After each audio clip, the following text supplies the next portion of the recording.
Силердин бирөөңөр тоокдан жегендей намаз окуйт. Тоокдан чокугандай чокуйт саждасында, рүкүсүндө аябай шашат. Асваун сарикатан аллази ясриq min salati. Эң жаман ууру өз намазынан урдаган ууру дейт. Кал я Расулаллах, о Аллахтын элчиси, ва кайфа ясриq min salati? Адам өзүнүн намазынан өзү кантип уурдайт, кантип уурулук кылат? La yutimmu ruku'aha wa la sujudaha. Rükûsünün sajdasını толук кылбаганы, ошол намаздан уурдаганы дейт. Ау кал la yuqimu sulbahu fi ruku' wa sujud. Rükû sajdада денесин сөз токтобойт. Десиз, Аллаху акбар, Аллаху акбар, Аллаху акбар, Аллаху. Тоокчан. Наам, туура. Wa aswa'u an-nasi sariqatan li'annahu yasriqu fi bayti al-mulki fa ayna al-haya. Намаздан уурдаган адам чындыгында эң жаман уурут. Анткени бул адам падишалардын падишасы, жараткандын үйүндө уурулук кылып атат. Мечитке келип уурулук кылып атат. Fa ayna al-haya, уят кайда калды? Жаратканды каратып, жараткандын үйүнө келип уурдайт. Wa huwa aswa'u an-nasi sariqatan. Эң жаман уур экенин дагы бир далили, li'annahu yasriqu min salatihi fa yafsudu. Өз намазын өзү уурдап, өз намазын өзү бузуп алат. Wa huwa aswa'u an-nasi sariqatan li'anna sariqu dunya. Adam, акча уурдаган адам, банкта грабит эткен адам, ал уурдаган нерсесинен янтафу бима ясриq, уурдаган нерсесинен пайдаланат. Wa yatamatta. Ошонун пайдасын көрөт, пайда табат. Ма хуwa yasriq min haqqi nafsihi fi sawabi wa yashtari bi zalika al-iqaba fil akhirah. Эң жаман уур экенин белгиси мына ошол. Аллахтын үйүндө өзүң намазынан өзүң уурдаган нерсеңден пайда көрбөсөң, балким акыретте ордуна азап сатып алат. Эң жаман уур экенин далили бул дүйнөдө бирдеме уурдаган адам уурдаган нерсесинен пайдаланат. Машинасын уурдабашы мүмкүн, акчасын уурдабашы мүмкүн, бирок намаздан уурдаган адам же өзү пайда көрбөйт, же бирөөгө пайдасы, балким эртең акыретте ордуна тозоктун эң жаман уур экенин. Ибадуллах, Аллахтын пенделери. Исмау хаза хадис азим, мол пайгамбардан келген Абдулла ал-Ашари риваят кылган хадис. Пайгамбар саллаллаху алейхи ва саллям ра ражулан la yutim ruku'aha wa yanquru fi sujudihi wa huwa yusalli. Rüküsün толук кылбаган, намазында шашу окуп аткан bir адам намазын пайгамбар көрдү дагы. Анан айтты: Бакара саллаллаху алейхи ва саллям, "Лау мата хаза ala halihi mata ala ghayri millati Muhammad sallallahu aleyhi ve sellem."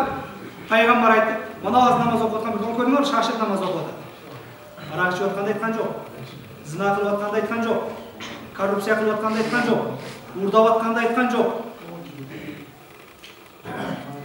Пайгамбар мечитке келип, таква болуп, намаз окуп аткан пендени көрсөттү. Мына намаз окуп аткан бир тууганың азыр ушу намаз окуп атып жаны чыгып кетсе, Мухаммадтын сүннөт жолу менен өлбөйт, динсиз болуп өлөт дейт. Намазды шашы окугандар үчүн. Намазды шашы окугандар жөнүндө сөз болуп атат.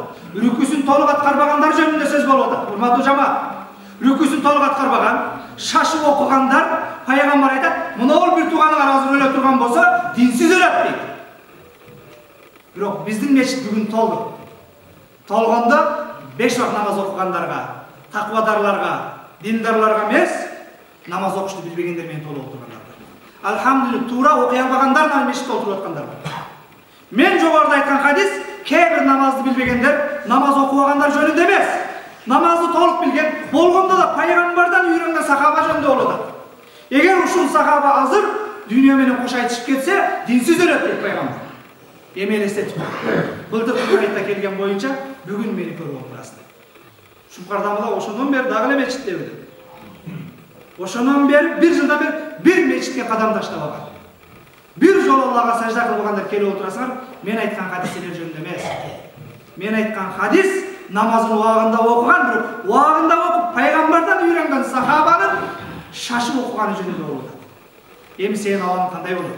Намазды билбесең, мечитке каттабасаң, Кудайды тааныбасаң, Аллах урматтуу кылган денеңди коркулуп, өзүң коркулсаң, сен жөнүндө дагы эмне деш керек? Masalul lazi la yutimmu ruku'ahu wa yanquru fi sujudihi masalul ja'i yakulu tamra wa tamratayn la yughniyani shay'a. Namazın şaşıp okugan adamın misalı ayağı kursağı açkanda jartı kurma jegence bir kurma jegenin misalınday deydi. Ayağı kursağı açkanda jartı kurma adam toyup jebi tuturup alhamdulillah kıyla kuş koklayında bir ekun juralan deyip jartı kurma jegen adam jemeyi jegen adam. Шашып намаз оқыған адамның мисалы дейді, аябай ашқа қалып, құрманы жеп алған нәрсе қалып құрма ешқандай күш та қуат аш бойынша тұра бересің, башқа нәрсе жеп берсең өлесің ашқалықтан. Шашып намаз оқыған адам намазы мына осындай, ал намаз оқығандардың қатарына кірмейді. Аябай құрсақ ашқанда жарты құрма жеген адам құрсағы тойбағандардың қатарына кірбеген сияқты, шашып намаз оқығандардың қатарына кірбейді дейді. Ал енді намаз оқып алғандар қайсының қатарына кірішін әркім тараза қолыңыздарда өзіңіздер таразаға тартып отырыңыздар.